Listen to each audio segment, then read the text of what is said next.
ఓం సాయిరామ్. సమర్థ సద్గురు సాయినాథ్ మహారాజ్ కీ జై. ముందుగా మన సాయి కుటుంబ సభ్యులందరికీ నమస్కారం అండి. అందరూ కూడా సుఖంగా, సంతోషంగా, ఆరోగ్యంగా బాగుండాలని మనస్ఫూర్తిగా కోరుకుంటూ ఈరోజు వీడియో మొదలు పెడుతున్నాను.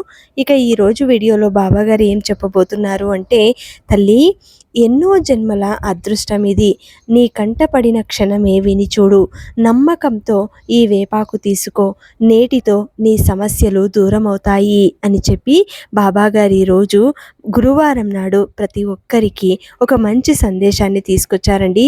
ఈ సందేశం విన్నవారందరూ కూడా జన్మ జన్మల అదృష్టం ఉంటేనే గనుక ఈ సందేశం వినగలుగుతారు. చూసిన క్షణమే ఏం చెప్పబోతున్నారో బాబాగారు ఒక్కసారి విని చూద్దాం. నమ్మకంతో బాబాగారి మీద భక్తి శ్రద్ధలతో ఒక్కసారి బాబాగారు ఇచ్చిన వేపాకుని తాకి చూద్దాం.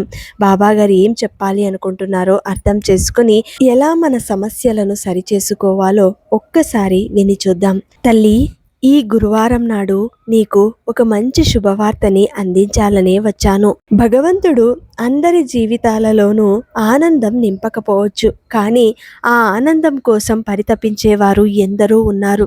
ప్రతి మనిషి జీవితంలో ఒక కష్ట సమయం ఉంటుంది. ఆ కష్ట సమయాన్ని ఎవరైనా సరే భరించక తప్పదు.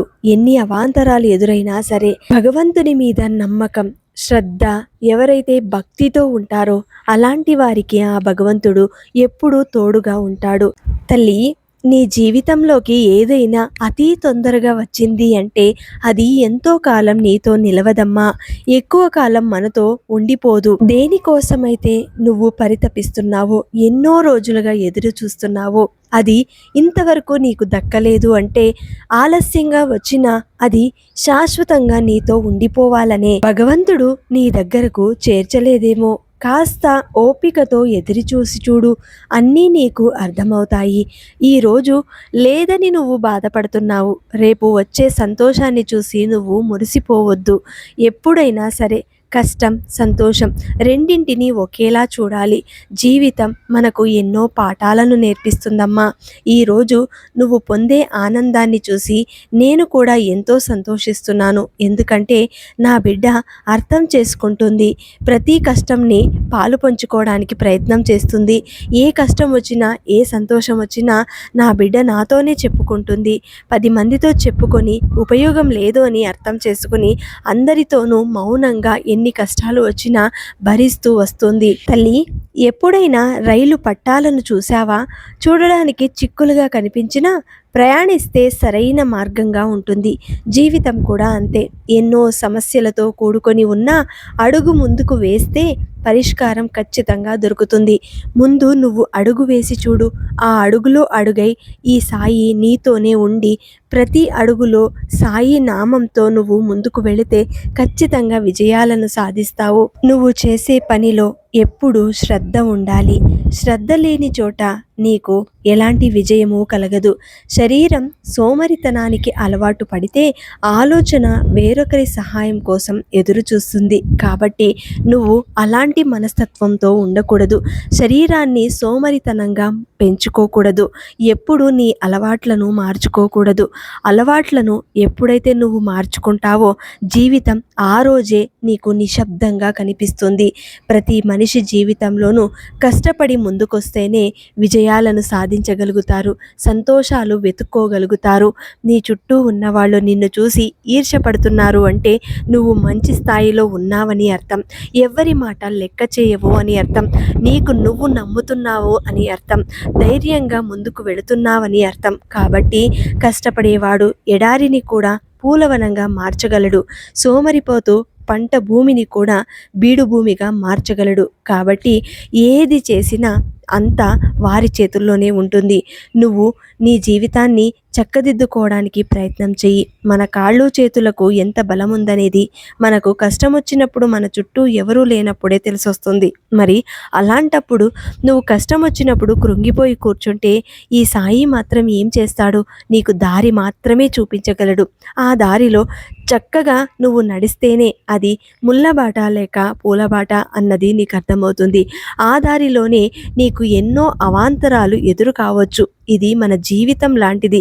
నీకు మంచి అనుభవాన్ని కలిగించడానికే భగవంతుడు ఈరోజు నాకు ఈ కష్టం ఇచ్చాడు అనుకో, అంతే. అంతేకాని ఎవరో ఏదో అన్నారని, ఎందుకు నాకింత కష్టం వచ్చింది అని బాధపడకు. ముందు ఆ కష్టం వెనుక ఉన్న రహస్యం తెలుసుకో. ఎక్కడి నుంచి ఈ కష్టం మొదలయ్యింది? నా వల్లనా లేదా ఇంకొకరి వల్లనా? ఎవరో అన్నారని అనవసరంగా నిందలు పడ్డానా అని కుమిలిపోవద్దు. ఆ నిందలు నీకు శాశ్వతంగా ఉండిపోవులే. అవి ఎవరు అన్నారో వారికే తిరిగి చెందుతాయి. ధైర్యంగా వేసే ప్రతి అడుగులోనూ ఎన్నో విమర్శలు ఎదురవుతూ ఉంటాయి. వాటిని వింటూ ఆగిపోవడమా, పట్టించుకోకుండా ముందుకు సాగిపోవడమా అనేది నువ్వే నిర్ణయించుకోవాలి. నీ జీవితంలో ఇలాంటి అవాంతరాలు నాకు సహజమే అని నువ్వు సర్ది చెప్పుకోవాలి. జీవితం మీద ఆశతో కాదు, కసితో, కోపంతో బ్రతకాలి. అప్పుడే నువ్వు అనుకున్నది సాధిస్తావు. ఈరోజు నా కోసం, నా బిడ్డల కోసం నేను బ్రతికి తీరాలి. నేను భవిష్యత్తులో నా బిడ్డలతో సంతోషంగా ఉండాలి బాబా అని నువ్వు అంటున్నావే, మరి దానికోసం నువ్వు ఏం ప్రయత్నం చేస్తున్నావు? ఏడుస్తూ కూర్చుంటే ముందుకు సాగగలవా? మరి ఈరోజు వచ్చిన కష్టం చూసి బాధపడి 10 మందితో పంచుకొని తిరిగి ఆ 10 మంది చెప్పే సమాధానం కోసం నువ్వు ఎదురు చూస్తూ దాని నుండే నా జీవితం ఆధారపడింది అనుకుంటే మాత్రం మూర్ఖత్వమే అవుతుంది. ముందు నువ్వు ఆలోచించు. ఎందుకు ఈ కష్టం? భగవంతుడు నాకే ఎందుకు ఇచ్చాడు? అసలు నేనేం తప్పు చేశాను? ఇది కర్మ సిద్ధాంతం ప్రకారం నేను అనుభవిస్తున్నానా అని ఒక్కసారి ఆలోచించు. ఈరోజు నువ్వు తప్పు చేయకపోవచ్చు, రేపటి రోజున నీ జీవితంలో వచ్చే సంతోషం చూసి మురిసిపోతావు, ఆనందిస్తావు. ఎందుకంటే ఇది కేవలం తాత్కాలికం అని ఆ భగవంతుడికి కూడా తెలుసు. నీలో ఉన్న సత్తా అంటే నీకు ఎంత శక్తి ఉందో భగవంతుడు పరీక్షిస్తున్నాడు. నువ్వు రేపటి రోజున ఇంకా అతిపెద్ద కష్టం వస్తే నువ్వు భరించగలవా లేదా అని చూస్తున్నాడు. మరి ఎంతటి కష్టాన్నైనా భరించగలను అన్న శక్తి నీలో కలగాలి కదా. ఆ శక్తిని కలిగించడానికే ఈ సాయి నీకు తోడుగా ఉన్నాడు. సాయి ఎప్పుడు నీకు శ్రీరామ రక్షగా ఉంటాడు. తల్లి, ఈ గురువారం నాడు నా కోసం నువ్వు ఏం చేయకపోయినా పర్వాలేదు, నా నామస్మరణం చేస్తే చాలు. ప్రతి ఒక్కరూ కూడా అది పెట్టు, ఇది పెట్టు, నైవేద్యంగా నా కోసం ఇది చెయ్యి, పూలమాలలతో అలంకరించు, నా కోసం ఇన్ని దీపాలను పెట్టు అని నేను ఎప్పుడూ చెప్పలేదు. నేను కోరుకున్నది ఒక్కటే, నా భక్తులలో, నా బిడ్డలలో అనేకమైన ప్రేమ, ఆప్యాయతలు. ప్రతి మనిషి, ప్రతి జీవిలోనూ నన్నే చూడాలి. ఈ సాయి ఎప్పుడు ఎలా ఉండేవాడో ఆ విధంగానే నడుచుకోవాలి అన్నదే నా కోరిక. ప్రతి ఒక్కరూ అలా మారితే జీవితంలో అందరూ సత్యం పలికేవారే, ధర్మంగానే బ్రతికేవారే ఉంటారు. మరి అలాంటప్పుడు తల్లి, ఇంకా ఎందుకు నన్ను అర్థం చేసుకోలేకపోతున్నావు? ప్రతిరోజు నీ కోసం అంటూ ఒక సందేశం ఇస్తున్నాను. దాని ద్వారా అయినా నా బిడ్డలు మారుతారు అన్న కోరికతో ఈ మాటలు నీకు అందిస్తాను. ఎందుకంటే ప్రతిరోజు నా బిడ్డలు నేను చెప్పిందల్లా ఊకొడుతూ ఉంటారు. అయినా సరే తప్పుల మీద తప్పులు చేస్తూనే ఉంటారు. ఈరోజు నేను చెప్పినట్టుగా ఎవరు 100% ఉంటారు చెప్పండి? అలాంటి వారిని నేను తప్పకుండా ఆశ్రయిస్తాను. వెంటనే వారి కళ్ళల్లో ఉన్న ఆవేదనని గుర్తిస్తాను. వారి దగ్గరే ఉండి ప్రతి విజయాన్ని నేను ఆనందిస్తాను. నా బిడ్డల సంతోషమే నాకు ముఖ్యం. తల్లి, నువ్వు ఎలాంటి ఆందోళన పెట్టుకోవద్దు. నువ్వు నీ కుటుంబంతో ఆనందంగా ఉండే రోజులు వస్తాయి. ఎన్నో రోజులుగా నేను ఒక ఇల్లు కట్టుకోవాలి బాబా, నా అప్పులన్నీ తీరిపోవాలి, నేను సంతోషంగా ఉండాలి, నాకు చేతి నిండుగా డబ్బు కావాలి, ఈ క్షణం నువ్వు అందిస్తావా బాబా అని నా బిడ్డ నా ముందు కూర్చొని అడుగుతుంది. ఈ గురువారం నాడు తప్పకుండా నీకు మాటిస్తున్నాను తల్లి. ఎప్పుడైతే నువ్వు నా ముందుకొచ్చి నీ సమస్యని చెప్పుకున్నావో ఆ రోజే నీ సమస్య గురించి నేను పోరాటం చేస్తున్నాను. ఎప్పుడైతే ఆ సమస్య దూరం అవుతుందో ఆ క్షణం నువ్వు నా దగ్గరికి రావాలి, నా కాళ్ళు పట్టుకొని క్షమాపణ అడగాలి. ఎందుకంటే నువ్వు చేసిన తప్పుల వల్లే ఈ సమస్యలనేవి కొని తెచ్చుకున్నావు. ఆ సమస్యలు ఏ విధంగా పరిష్కరించాలా కానీ నేను నానా రకాలుగా నా గురువు దగ్గర చెప్పుకుంటున్నాను. నా బిడ్డలు ఆవేదన పడితే నేను చూడలేను తల్లి. అందుకోసమే నువ్వు ఎప్పుడు సంతోషంగా ఉండాలి అంటే ఈ సాయి చెప్పినట్టుగా చేయాలి. ఎప్పుడూ నీకు సాయి మంచి బోధననే అందిస్తాడు.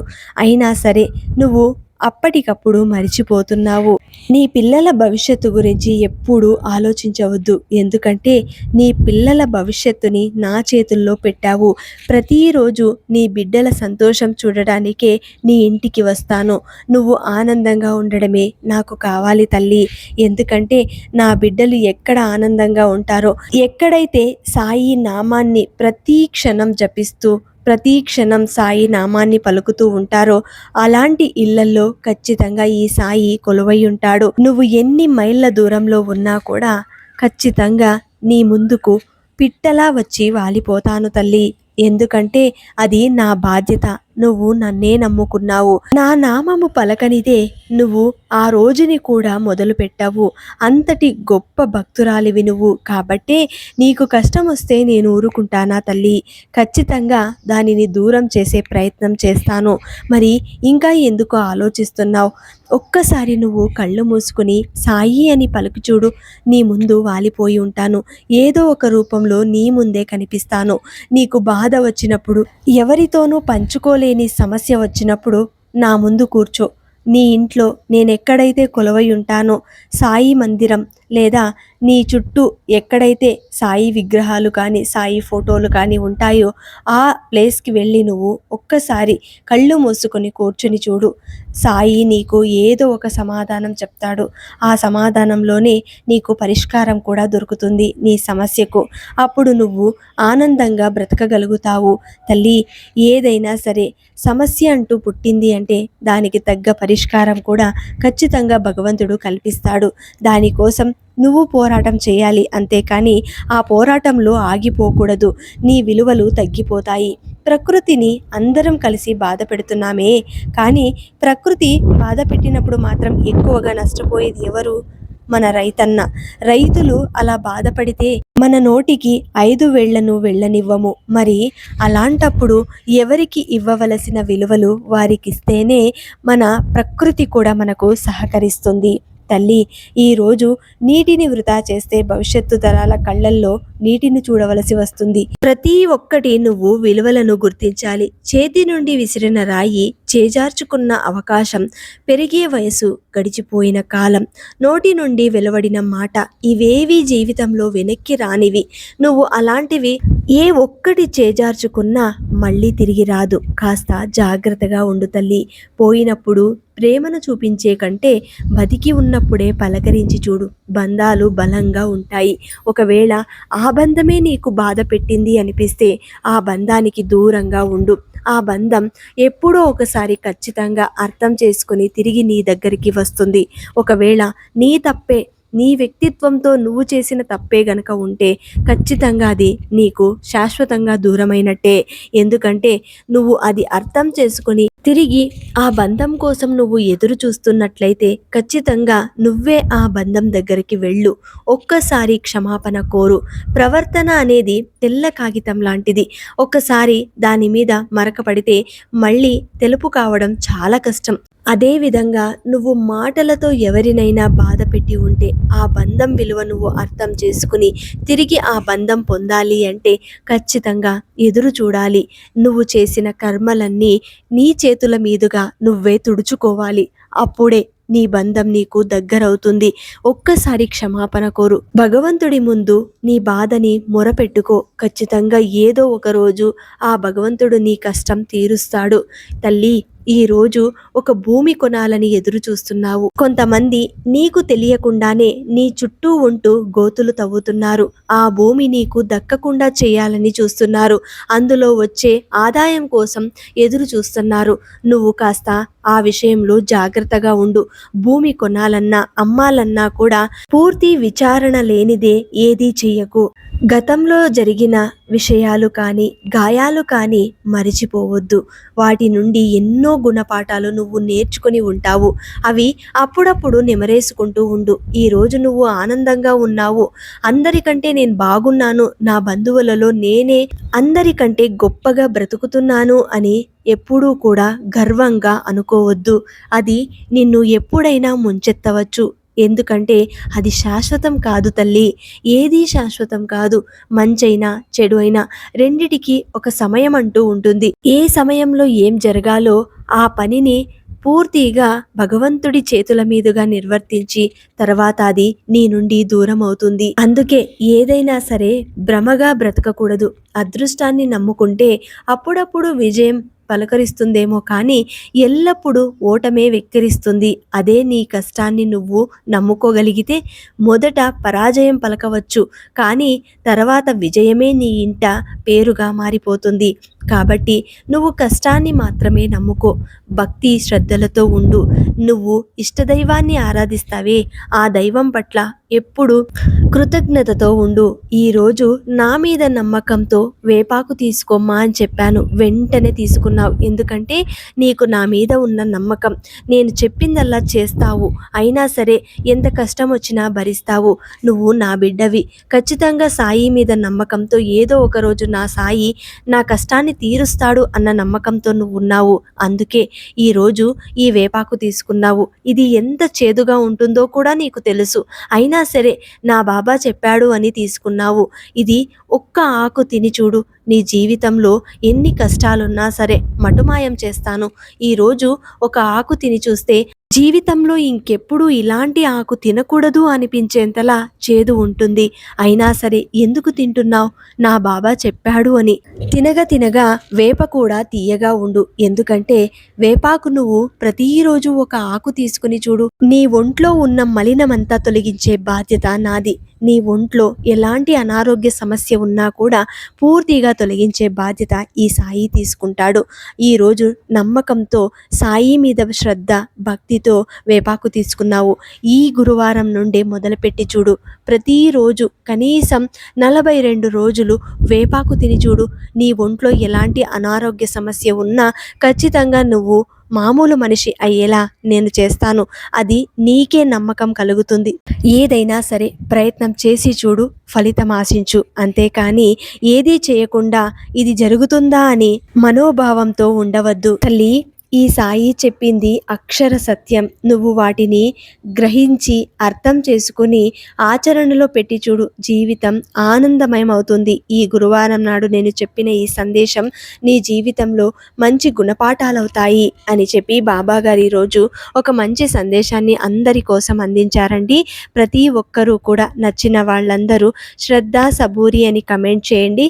అలాగే మన సాయి బంధువులందరికీ అందేలాగా షేర్ చేయండి, లైక్ చేయండి. మళ్ళీ ఇంకొక మంచి వీడియోతోటి మీ ముందుంటాను. అంతవరకు సెలవు. సర్వే జనా సుఖినో భవంతు. సర్వం శ్రీ సాయినాథార్పణమస్తు.